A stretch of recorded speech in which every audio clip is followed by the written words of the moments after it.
Hi, and welcome to the sports review segment here on Breakfast Daily. It's been a minute. Yeah. It has been a minute. Hi, Yeah. Benjamin.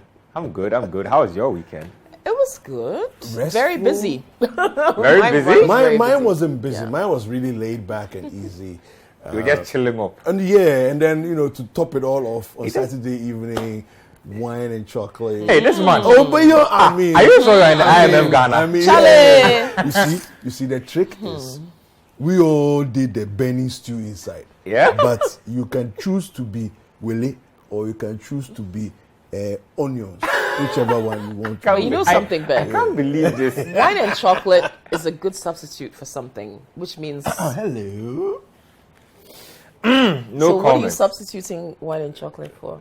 We will talk about No this comments. later. No comments. We'll talk about it later. Looks like somebody definitely had a relaxing No, it was relaxing. It was relaxing, yeah. Truly relaxing. Charlie. Yeah. Well, let's get into the business for today. Let's start off with the Ghana Football Association. They have made an interesting pronouncement. Remember that Ashgold have been demoted, right? Yes. Yes. And based on their demotion, there needs to be somebody to fill the slot because they weren't relegated. Good. Now, so to fill that relegation slot, they've decided that all teams that were second in their Division 1 groups will go into a playoff of some sort. Oh, wow. Yes, so that's what's going on. It's a league format. Whoever wins that format will earn promotion to the next Ghana Premier League. So you might have finished second and might have thought that it was all doom and gloom. Yeah. But Lifeline. So does this mean Liberty has a chance? Yes. Yes, Liberty has a chance. They actually do. God for Liberty has a chance. All is not lost. Yes, so what happens is, so we have Tamale Cities in the mix. Yes, they will be competing. Ebusua Dwarfs will be competing as well. Okay. And then the third team is Liberty Professional. So there you have it there. Team A versus Team B. You have the fixture list over there. I actually fancy Liberty. I know, me it's too. a league format. What I can tell you is that when it comes to Division 1 teams, they most often than not happen to have the same level of quality, especially the top echelons of Division 1. So you can say, if you take the top 3 zones, typically the top 3 teams mostly have the same level of strength because their ownerships have the same level of financial competence. And so I think this is pretty even. I think between Liberty and Tamale Cities will be favorites. Dwarfs, not too much quality. They lost a lot of their players when they were relegated. I'm not sure about how much they augmented, but Liberty really should have done something better on the final day. They missed out. They've been given a second chance. Hopefully they can make use of it. It's just very weird for me having a Ghana Premier League without Liberty Professionals. I don't know. I've just always been used to having them around. It's just weird when they aren't. So Liberty giving a lifeline to return to the Ghana Premier League. Let's see if they will be able to take it. That's the most important bit. But I wish I brought my bell, man. I need to start bringing my bell here for transfer. Yeah, for transfer stories. Well, Charlie, Progress FC. Progress FC, aka Manchester United. Thank you. Oh. Yeah. Charlie, they are making moves. They have completed their third signing of the window. Nice one. Yeah, they've completed their third signing. I hope they are not thinking that just the past is behind them because they went to win some 4-0 in Bangkok. Oh, Charlie. But you see, nobody was going to talk about that. So why did you bring it up? Oh, I have to bring it up. Nobody was going to talk because about Progress it. FC, they are getting It's a pre-season. Progress FC, they have some delusions. And they do a Twitter space after every friendly match. This preseason, after every preseason friendly, then somebody say it is one game, one space. Oh, one game, one space. Allow. One Twitter space, one game. Allow. So that's what Progress. Lisandro Martinez is the new one on the block. He's an Argentine. Very interesting signing because he's a hybrid, right? He can play as a defensive midfielder. He can also play as a centre back, and he can even play as a left back. Yes, so very interesting signing. He signed for Ajax in 2019, I believe. Made over 100 appearances. Very good passer of the ball. Yeah, he's left-footed.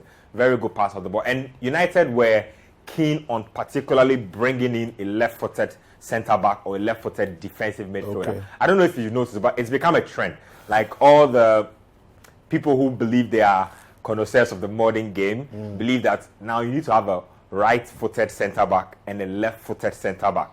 It gives you different passing angles, gives you a lot more options than having two right-footed centre backs. So United were very keen on buying a lefty centre-back, and so this is what they have. Lisandro Martinez, I believe the deal is somewhere between 55 million euros, a lot of money. But United, as in the words of Coach Nimley, there's cash. He says when it comes to United, money is never a problem. So Phil Jones has been earning free money at United for how long, really God knows. So you can imagine. I know, right? Yeah. Okay, Phil Jones earns 100,000 and over, I think. And United signed him in 2011. The last time Phil Jones played any serious football was at least 3 seasons ago. Wow. Yeah, you heard that from me. Every Crazy. week, But that's what's going on. So, there's cash indeed. When they say there's cash, that's what it means. Over 100K for a player who barely touches Doesn't touch a ball. Yeah, he doesn't touch a ball. But I guess in practice he does. Yeah, but what's the point? Yeah, but he's got to be ready. We don't pay He's him got to to come be and match practice. fit. We pay I him know, to right? play. I would He love needs to be available. I would love to be in this position, just 3 years, just going to training, Yeah. back home on the Yeah. bench. And the good thing about playing for clubs like United is that your money never delays. Never ever. see you. And you are paid weekly. When the week hits now, It's in the account. It's in the account. Phil Jones, 1 month, £400,000. Yeah. No football play. Nice. That's why they hate Ole. And He you gave him also- a new contract. And you also don't get the bashing of fans. At all. Because you have not been chosen to play. Exactly So, my point. And you also Like- don't get you're less likely to get serious injury. Yeah. And so he'll retire happy. He just the chill. Got No, he just his the chill. physique is still kind of Yeah. tight. He's And I'm very sure that when the season ended, he also went on vacation to Ibiza or somewhere. Imagine, he just the chill. So Lisandro Martinez is a Red Devil. Like I said, it's United's third signing of the window. So the first went to Feyenoord for Tyrone Malacia, and then they got Lisandro Martinez, and they got Christian Eriksen. Yes, just before the weekend ended. So they are doing some good. I hate to admit it, but they are doing some good business. Yeah, it looks I hate good. and Good for them. they look determined not to overpay for players this time around.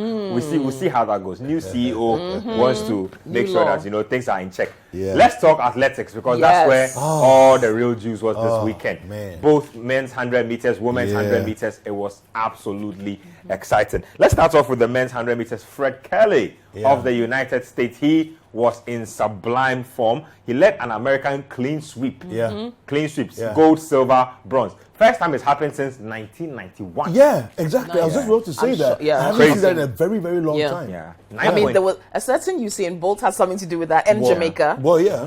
They for a long time, his Controlled dominance the front- controlled the it. front- But the front of- nice to see America back. 9.86 Okay. seconds. Very impressive as well. Yeah. He won silver, I believe, at the Olympics. So for him to come out with gold now, Yeah. absolutely brilliant. And then on the women's side, oh boy. Yeah.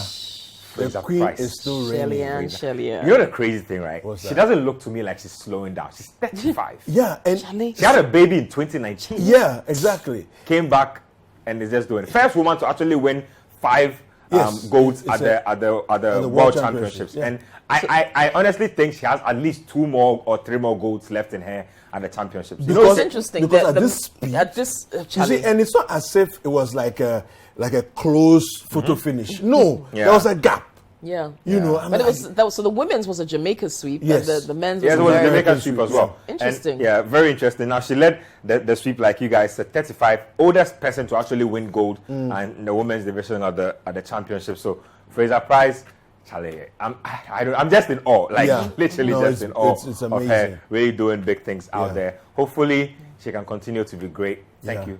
I think And you know- my favorite race What's that? was the mixed 4x400, okay. where Alison Felix Yeah. had her final.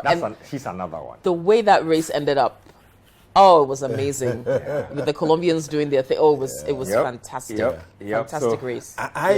I'm in awe of the new kid on the block. He's not that new, but in terms of world championship, Fred Kerley. Yeah.